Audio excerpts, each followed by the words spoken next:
अच्छा सोचिए जरा, मान लीजिए आत्मा अमर नहीं है, मतलब हर जन्म में आती है और हर मृत्यु में चली जाती है। तब भी सवाल उठता है कि शोक क्यों करें। हाँ, ये एक बहुत ही गहरा सवाल है और आज हम इसी पर बात करेंगे भगवत गीता के अध्याय 2 श्लोक 26 के हवाले से। हम्म। स्रोत है हमारा लेख मृत्यु अमर या नश्वर आत्मा पर शोक व्यर्थ। और मकसद ये समझना है कि श्री कृष्ण क्यों कहते हैं कि भाई शोक करना वो ठीक नहीं है, चाहे आत्मा को जैसा भी समझो। हाँ, तो वो श्लोक 2.26 क्या है वो?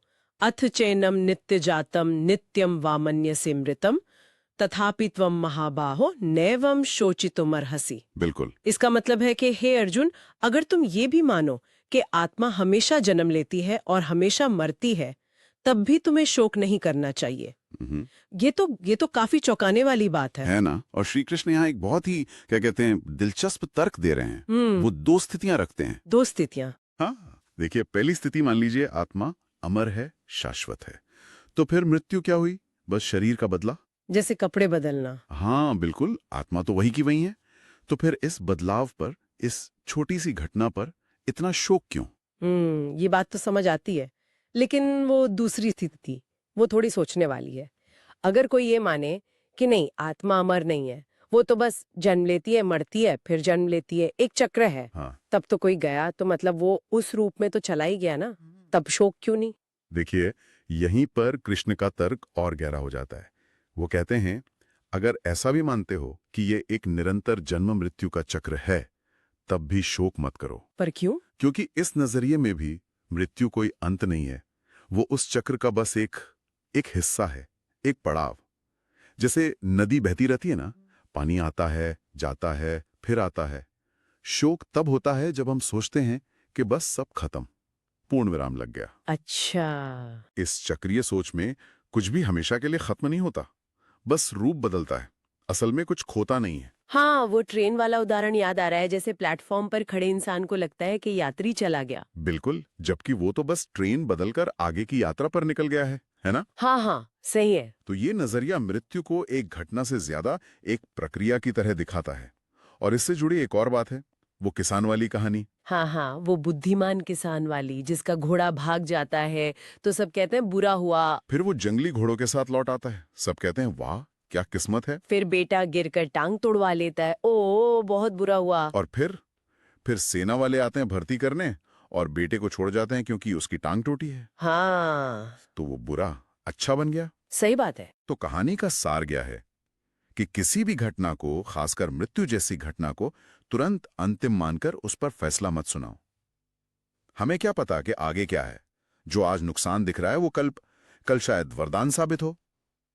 तो मतलब इस श्लोक 2.26 से अगर हम कुछ सीखना चाहें, तो पहली बात तो ये हुई कि चाहे आत्मा अमर हो या नश्वर, शोक करना एक तरह से अनावश्यक है, क्योंकि अंत तो है ही नहीं। बिल्कुल सही।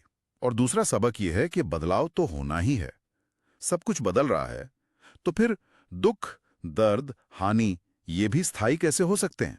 ये भी बदलेंगे, गुजर जाएंगे। हम्म। और तीसरा सबक? तीसरा शायद सबसे गहरा है, वो है मोह यानी अटैचमेंट। मोह। लेकिन लेकिन उसका इस तर्क से क्या लेना देना कि आत्मा अमर है या नश्वर? सीधा लेना देना है। सोचिए, श्लोक कह रहा है चाहे आत्मा जैसी भी हो, शोक मत करो। इसका मतलब क्या हुआ? मतलब ये कि हमारा जो दुख है वो शायद आत्मा की स्थिति से उतना नहीं जुड़ा जितना हमारे इस भाव से जुड़ा है कि ये मेरा है। अच्छा, जब हम किसी से, किसी चीज से बहुत जुड़ जाते हैं, तो उसके जाने या बदलने से हमें दर्द होता है। हम्म। तो ये शोक उस जुड़ाव के टूटने का दर्द है।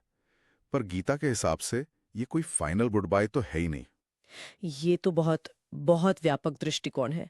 मतलब ये बात तो फिर हर किसी पर लागू हो सकती है, चाहे उनकी मान्यता कुछ भी हो। हाँ, यही तो इसकी यूनिवर्सैलिटी है। हाँ। जो मानते हैं आत्मा शाश्वत है, उनके लिए तो है ही। पर जो नहीं मानते, जो शायद जीवन को बस पदार्थ और ऊर्जा का खेल मानते हैं, उनके लिए भी ये तर्क काम करता है। कैसे?